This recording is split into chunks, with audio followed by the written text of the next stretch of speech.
So we say this is 49, 59, 69?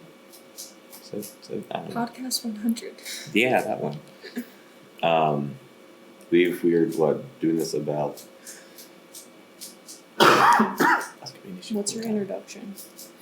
I don't have anything to say about myself. Don't you talk about yourself? Just like, hi.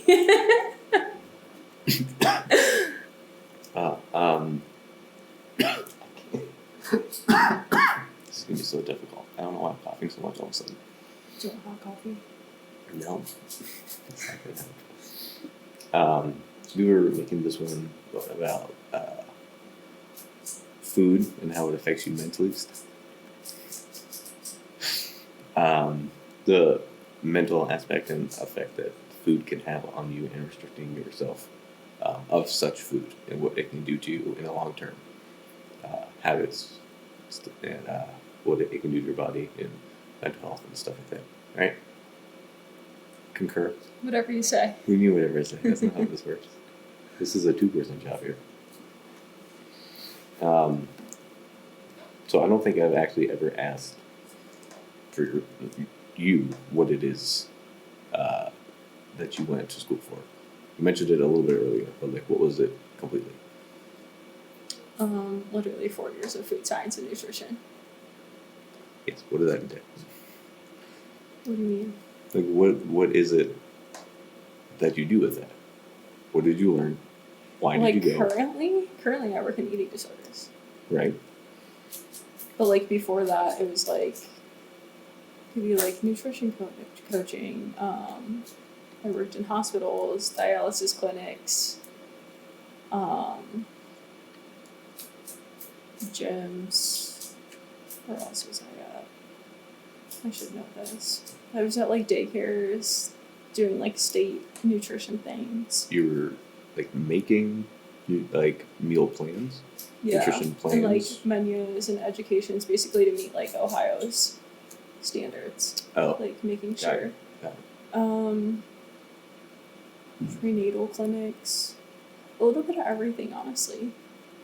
So was it mainly based around just basic health? Pretty much. Besides, like, I had to take like so many like medical nutrition classes for like hospitals and stuff. Yeah. And the things that you're doing now, that's more disorder based. Yeah. As in, like what type? Are we starting or are we just? Yeah. Oh, I thought you were just trying to figure out what to talk about. What was your question? It's called a cycle. Not the scooter, that like Paul Blart uses, but we should get those, especially in the 9. That's a bigger gym. That would be nice. Scoot on into the elevator with that, go up to the rooftop, and go in circles. I'm down for it. How much do you think those are? Let's just ask Eric. He'll be stressed. He'll need insurance for that. Oh, God. Yes, and then what it is that you do now, your other job. All right, so I'm at an eating disorder treatment facility now. So a lot of it is just basically building healthier relationships with food. It's figuring out people's like, maybe it's their little weird habits or like their feelings towards food or like their core cause of, okay, like why do I have an issue? So a lot of it is figuring that out, and you're sitting with them eating meals throughout the day, helping them make food choices, make meal plans, doing nutrition educations, because a lot of people are like, they're like, oh, what's a macro? And they're like, huh? Oh, right. Yeah. And they don't know like what anything does, because it's just like, oh, social media told me don't eat bread or pasta, so I can never have a carbohydrate. And I'm like, guess what? An apple is a carbohydrate. And they're like, huh? It's just like this huge world shock. Yeah.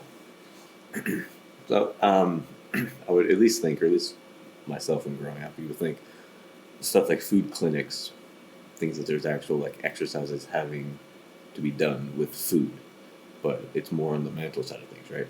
Yeah. Like more, I guess, expressing of things and talking about stuff like that, not like actually having activities with food, where like you figure stuff out. Right? Yeah. Yeah. And you like doing it? Yeah, I feel like a lot of it's just repeated exposure.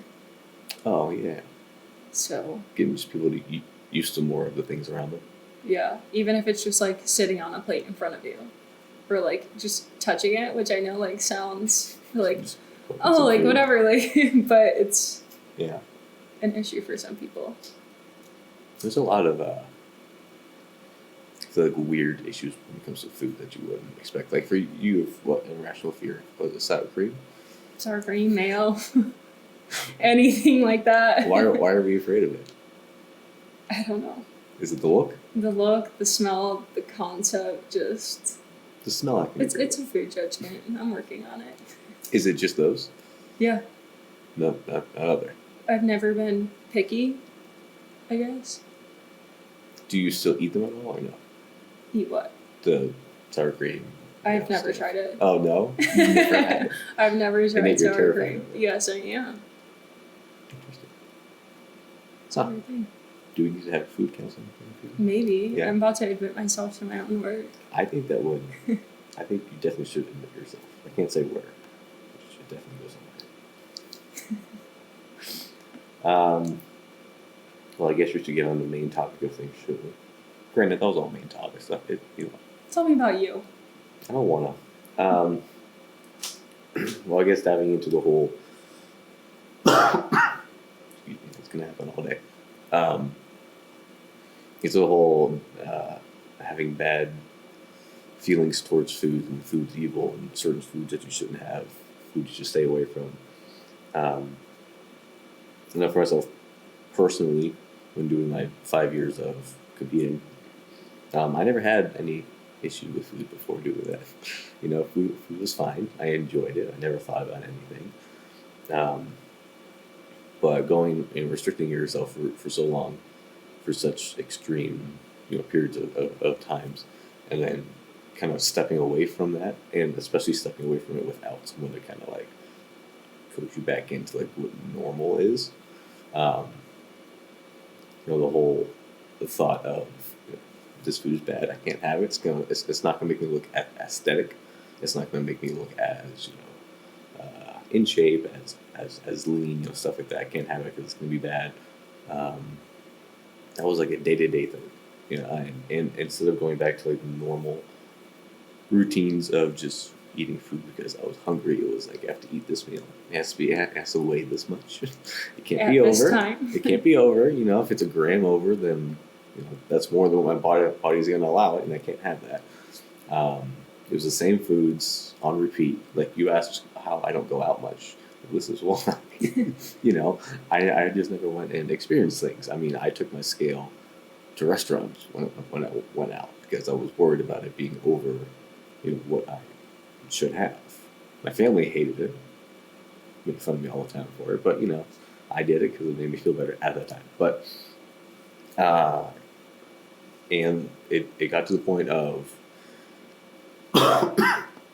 excuse me, of not eating not eating too much food in general, and then having that like when you look at a food that's like banned, and it just makes you want it even more, and then you kind of like, all right, fine, I'll have a little bit of it. Like it's fine, like one's not gonna kill me. You have that idea, which is true, but it kind of like gets caught in the back of everything else. So you have that one, like, oh, that's kind of good, I like that. I missed that. Right? So then what do? You have another one, right? Oh, that's good. And then you kind of keep going. Like, man, these are really good. I can't believe I haven't had this in so long. And you keep going. Then you keep going, and you keep going. And then you kind of like finally look back and like, my God, the whole package is gone. Like that was the whole thing. And then of course the other side of that kicks in where it's like, oh, I'm a failure. I couldn't control it. I couldn't stop it. Now look, I've ruined all this progress. I've done all of this stuff, and that's gonna pretty much set me back to square one, which isn't true, but that's really kind of how it makes you feel. I mean, I even got to the point. I think it was with Oreos, actually. I have a story with Oreos as well. Yeah, I was I think it was after my third or my fourth show. It was like recently after as well. And I had a couple before, like, I went to work. I worked the midnight shifts at this time. And I had a couple. And really good. Like, but that's it. I'm only going to have a couple. So I had some, but then I had like a couple minutes before I had to leave. And I was like, you know what? Let me get some more. I went and grabbed a few more and had them. And then, of course, as you can imagine how that went, I just kind of kept going back and forth, grabbing some more and more and more. And then I got mad at myself because I realized I kept going back because it was something that I wasn't allowed to have for, 3 years before that. And I got so mad at myself that I couldn't stop, that my decision for whatever reason at that time was I'm going to eat the entire package because I want myself to feel sick. That way I won't like it and I won't eat it anymore. That was my decision.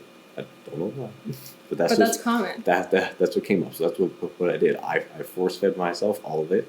Felt awful. But just when you're absolutely in that state, there's so many people that will do that. Yeah, I had no like, idea. oh, like that's not normal, and I'm like, it actually is. Like a lot of people do that. Yeah, I had no idea. Just force fed everything that I could until I wanted to just explode. And then I did a very kind of like cliche, classic thing where after I did that, I went and stared at myself in the mirror. It's like, what are you doing? I was like, you know way better than to do this. Like, how could you like lose that control? Which was kind of scary at the same time because it was like the first time I didn't have control of what it is that I was doing. It was just kind of like involuntarily, I was just going.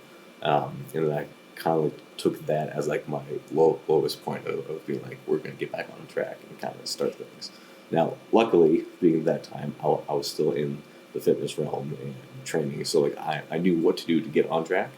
But I know there's people out there who don't know what to do or don't have the things to do with the ability or the people to help them. I guess which is kind of where this stuff comes in, this type of podcast and stuff. Yeah, the Oreo thing, I had something similar in a different aspect. Was there just normal ones? They were double stuffed. They were a holiday one too, and the holiday ones, they hit different. Mm-hmm. They're not a certain flavor, they just taste way better for whatever reason. The Christmas ones? Christmas, Halloween, any of them.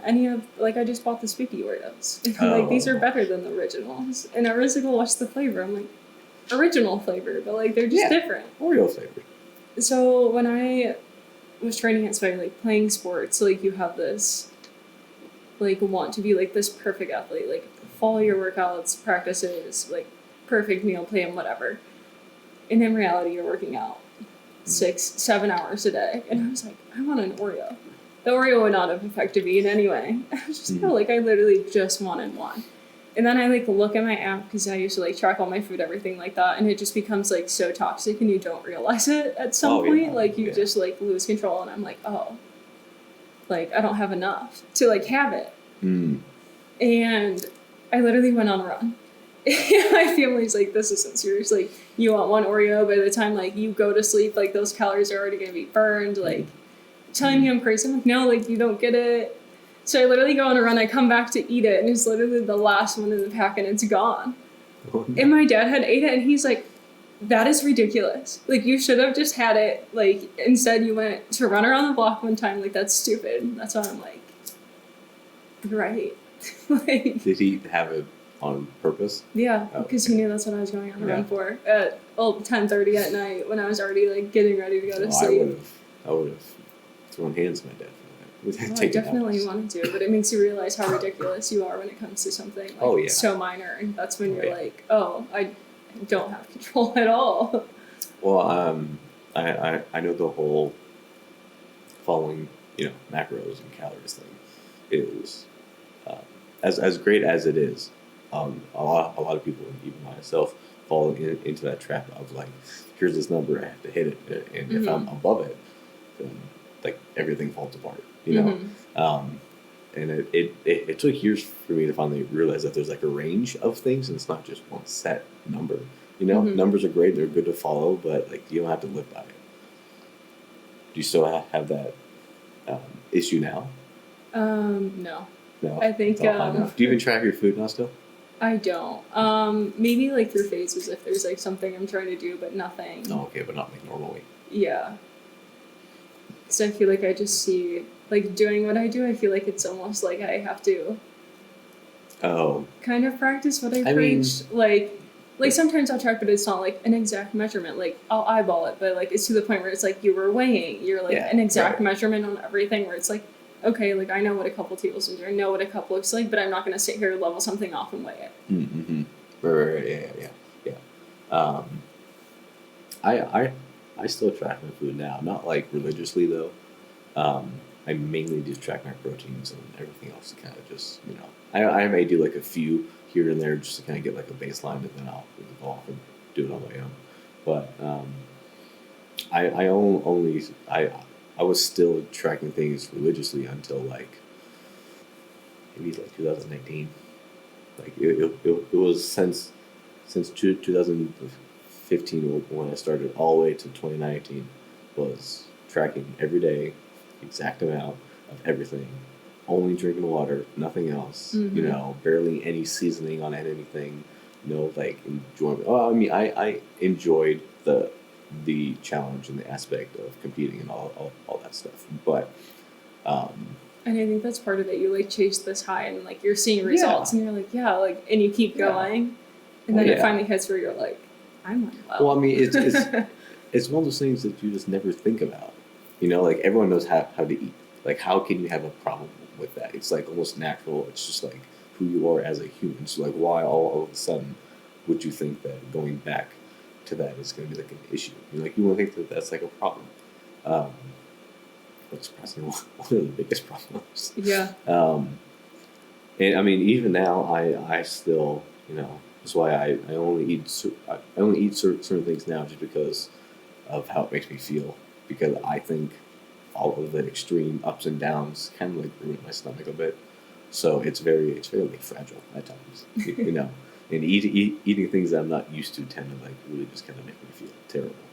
Um, to me, I still focus around certain things that I want, but I'm not like I won't not have something because I'm worried about how I look now. It's more just about like if I just want to feel good.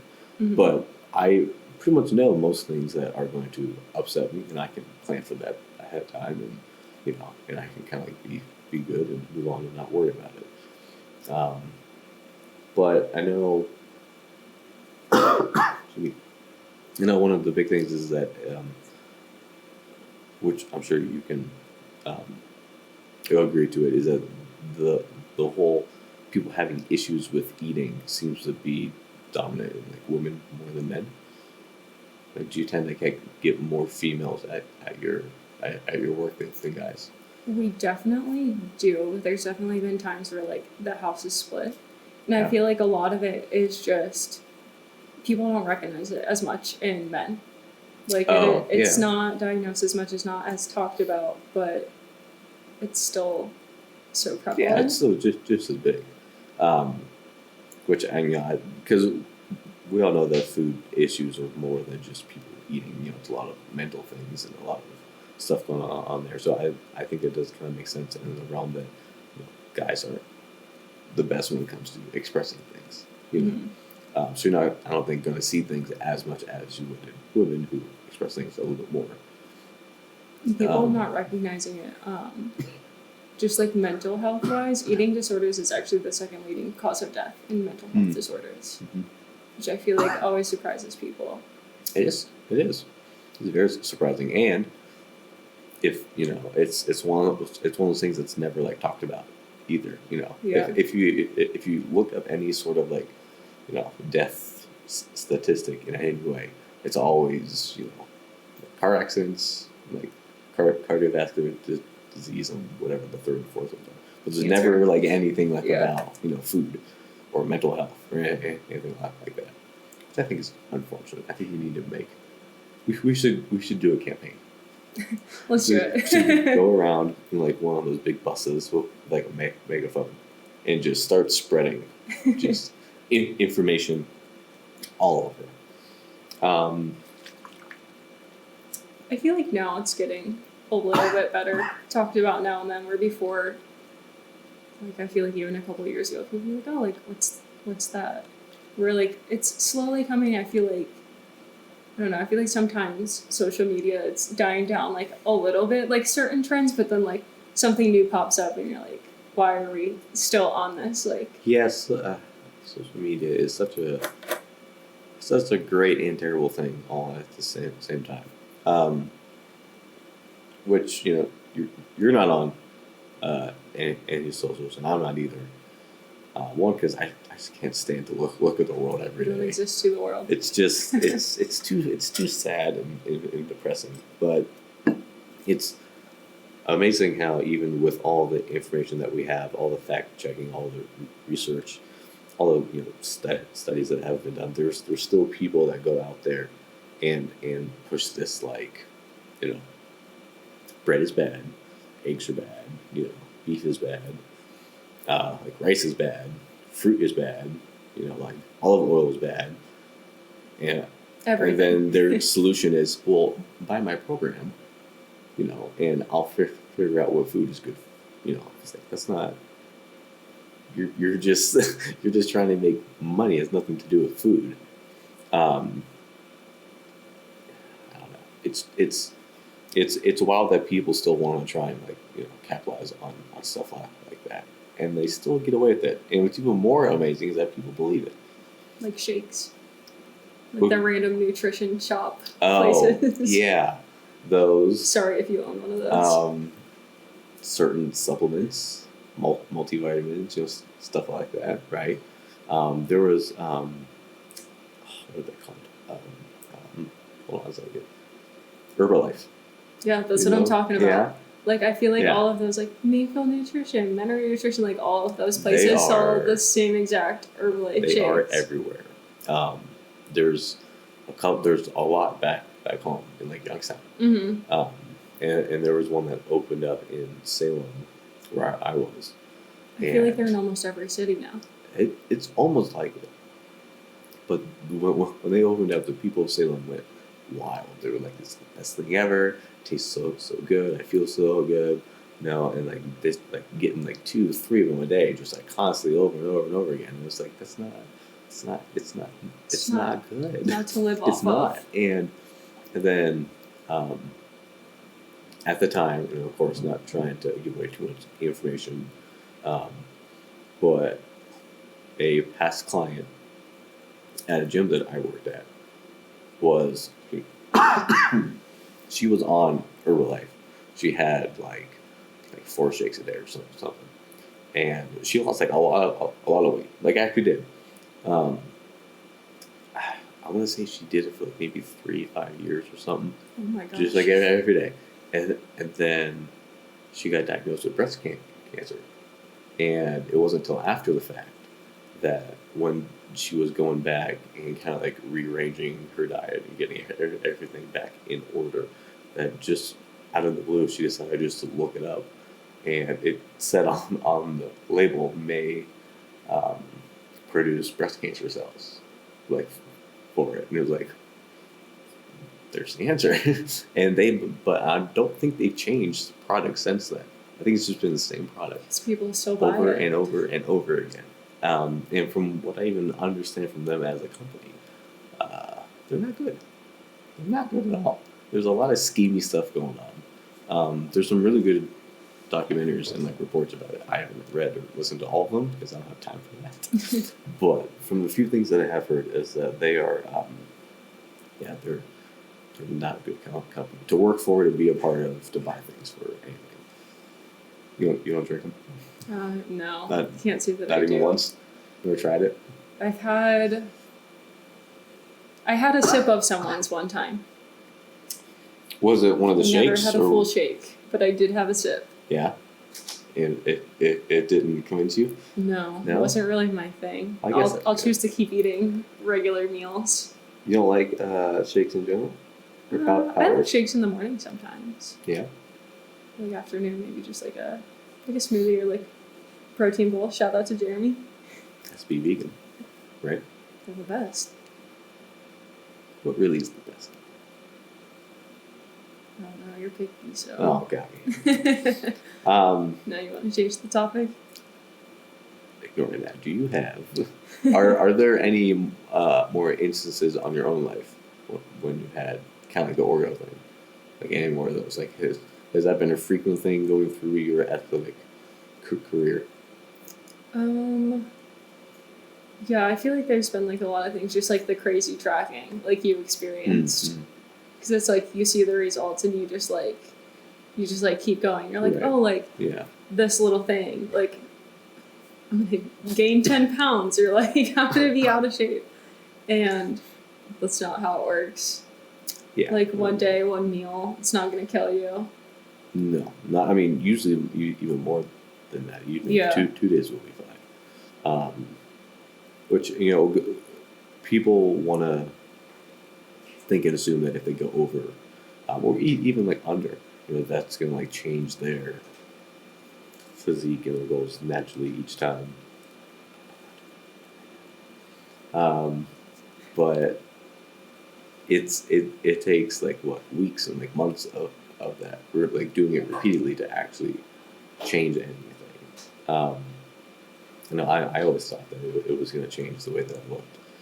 Body dysmorphia. Yeah, It's I still hard. have it.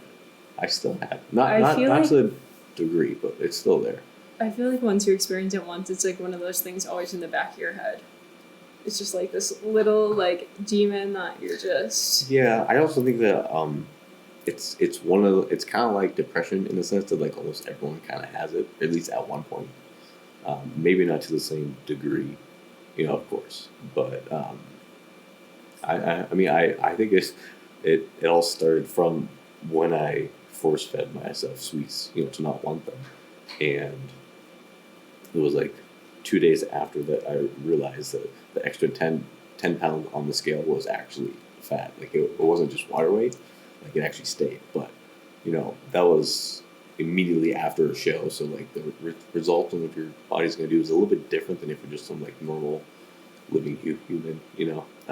So like you're not going to gain that being a normal every day to day life person, but in the show realm of things, that's very different. Um, but there are multiple, I guess we call them coping mechanisms, if you will, with the food. Do you have any like go-to ones for work, or ones that I guess you would use the most often that have results? I feel like it just depends person to person, like Yeah. what works, whether it's like having a distraction, when it comes to like the eating aspect, whether it's doing like a word search or a game or like conversation, or whether it's just constant exposure. Well, conversation in realms of like even getting people to slow down while eating, right? Yeah, Is or a even big thing. like just finding that mindful, like I guess at first just like in general to eat is like, okay, like how can we get it done, whether you're just like dissociating, and then once we get to that point, okay, how can we mindfully do this now? I know I learned a lot because during that phase of my issue and everything, one of my coworkers actually was going into like food and body and mind and stuff like that. So I actually had a couple sessions with her, and one of the biggest things that she would kind of force me to do, because I didn't want to participate too much because I was stubborn, but was just like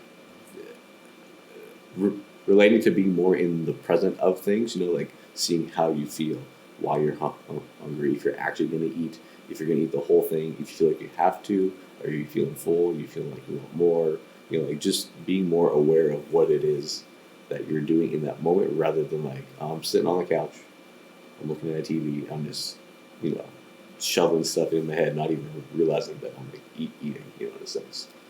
I feel like even finding like those hunger and fullness cues, like it's so cool when you have someone where they're like, oh, like I just eat to survive, and like that's all it is, and then it turns to like, oh, I do like this, like I actually enjoy this, and then one day they wake up and come down for breakfast and they're like, I'm hungry today. Oh yeah. Like that's the first time I felt hungry. Like sometimes it's years, and they're like this weird feeling where they're like, my stomach hurts, but like in a way where I kind of want food, and I'm like, that's hunger. That's good. It's weird because for a lot of us, that's like, it's so natural, and to think that people like don't have that is just Yeah. like out of the world. Because your body just goes into this survival mode where it's like, oh, I'm gonna hang Your on to body's whatever, smart. Yeah, it's gonna do what it and wants. all those like brain connections just stop. Oh yeah. It's wild how that works. It's weird that our body is almost like smarter than us, right? Like it knows like in advance what's gonna happen. I wish I could get smart in my body. Maybe one day. Maybe one day. I think we should probably just go over a quick few things that help when it comes to trying to be more mindful, getting a better relationship with food and stuff, and then probably wrap it up there. Okay. Thoughts, feelings. We already talked about the whole being more mindful about things and slowing down when eating. And I've tried it a few times. Like even to the extreme of it, where like I'll take a bite and set a timer for like 5 minutes and like take another. And you get full like a lot faster, and you just don't just keep shoving, and you get those cues that you're full, and you look down, you still got like half the plate on there.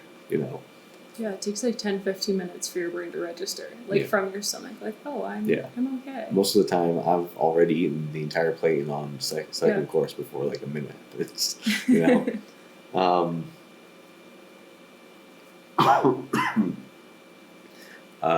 as well as things like not trying to control what it is that you're eating, in a sense. Like don't forcefully go out of your way to either not eat something or to eat something. You obviously have the craving that you want it there in the first place. So that don't ignore it. Don't just like push it aside because you think it's bad. Like have it. You obviously want it, right? Your body's saying so enjoy it. Like food's supposed to be enjoyable. It's not supposed to be like only like about numbers or appearance. It's supposed to be like a good time. We're supposed to survive and enjoy ourselves. I feel like so many people have that issue of like good and bad and labeling it, and it's not like, I'm not saying go eat whatever you want all the time, but if you just keep restricting like the same things, then like you did with sweets, you just start binging on it. You binge, you have that's everything just your body you like, reach. Oh, when am I ever going to get this again? So it's like, I don't know, the other morning I was at work and we have like these kind peanut butter ice cream bars with the nuts on top. Those are really they're good. so good. Those are really good. And I'm not a huge breakfast person, so like I have to be up for a while. But I was like, what am I in the mood for? And I saw those. I was like, that's what I want. This is gonna stress Eric out. But I had ice cream for breakfast. They're so. I've done it before. I have. So they're so good. Everyone's looking at me like, what are you doing? And I'm like, dairy, protein, fat. There's nothing wrong with it. I've even had just bowls of ice cream for breakfast before. Not anymore. But those kind bars are really good. They are. I haven't had one in a while. Now I want one. But you did. We can go get you some. planted a seed. There was something you said I was going to come. The whole idea thing of like good food and bad food. I hate it. I do too. I hate it. There is no such thing. There is no good food. There is no bad food. There's good choices and good routines, but there's not good food or bad food. I think that's one of my favorite things. Like the other day at work, we were talking about just carbohydrates in general. And it went back to like that person of, oh, like I don't eat any carbs. And I'm like, well, you just ate an apple and that's a carb. Yeah. Like, why don't you just try this one bite of rice? And they're like, no, like that's bad. And I'm like, guess what? Your body doesn't know the difference at all. You're just using it for energy. It breaks down the same way. Like, I hate to break it to you. And they're like, oh. And then like ate it, like no issue. But it's just like understanding the science of just like different proteins. They're all going to break down the same way. They're all different, but your body doesn't know the difference. No, it just wants the calories. It wants the energy. There's been clients that I've had, they say the same thing, like no carbs, no bread. Like that's evil. That's what makes you gain weight. I'm like, all right, yeah, sure. And then I'll ask them like what it is that they eat, and you're like, oh, like just meat and like vegetables, and then they list off all of the vegetables, and like, all right, you know how many carbs peas have? Like, you don't get carbs and carrots, you know? And they're like, I'm tired. Well, what'd you have today? Barely anything. Oh, yeah, and just like not eating at all, because less means more weight gain or loss, right? Yeah. Less you eat, more weight you lose. Social media says it. That means it must be true. Other ways to help with the food and the mental health side of things. Going back to the whole controlling your food thing, I think people generally have more self-control than they give themselves credit for.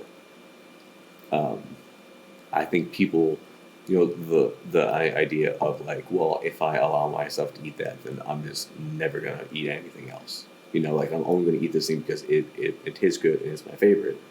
So that's why I have to not eat it, because I won't control myself. Like, I think if you have whatever that food is for like 3 times that day, the next day you're not gonna want it. Yeah, Like what I was it's not bring gonna up be too. as good. It's gonna suck. It's not. You're gonna want something else. Yeah, that's like tacos. I'll eat them every Tuesday, but if I were to eat tacos Oh yeah. every single day, I'd be sick of them and I wouldn't want them anymore, even though they're my favorite. So I feel like that's why it's so important to eat everything and just have balance of it. Yes, balance, which is the next topic. Look at you go the same way. It's like you planned it. I read your outline. Don't be reading my stuff. I browsed it. Don't be reading my stuff. Having a good balance of all things, of all meats, of all vegetables, of all carbs and fats. Fats are good too. They're important. Do not skip out on fats.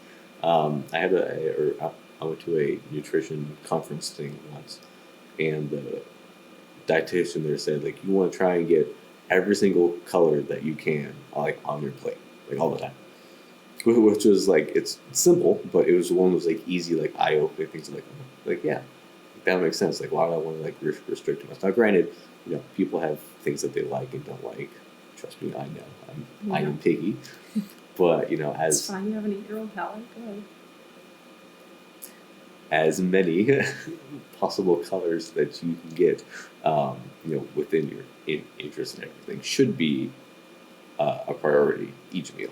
And life happens, and if it's not, then it's okay. You move on. You go for the next one. But yeah, try to get as balanced as you can. Eating as many different things as you can, and don't be like me and eat just the same 3 meals every day, 6 times a day. Like don't do that zero either. doubt meals though. You have variety. And not anymore.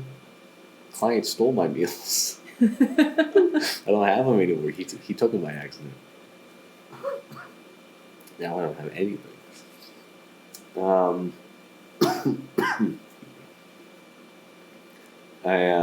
The last thing that I think we'll probably close with that, again, I think that you would agree with is, if excuse me, if you're having issues with controlling yourself when it comes to eating, and I mean like consistently, and like it's aggressive, there's probably more going on to your life than just that food, right? I agree. There's probably got a lot more stuff going on that you don't know about, or that you're ignoring, or that you don't want to talk about. But I would highly advise that's probably a good sign to go if seek out some professional help. Like Meghan. You're a professional. I am. It's shocking sometimes. Most of the time. Yeah. How often would you say, without getting too into things, that you spend like therapy sessions with clients, just like allowing them just to kind of spew things out? I feel like that is the majority of the day, almost sometimes. Yeah. Because once you figure out like what the root cause is, it's like, okay, well, like, how do we fix it? Or like something could go wrong in their day, like, I had a fight with my sister earlier. I'm not going to eat the rest of the day.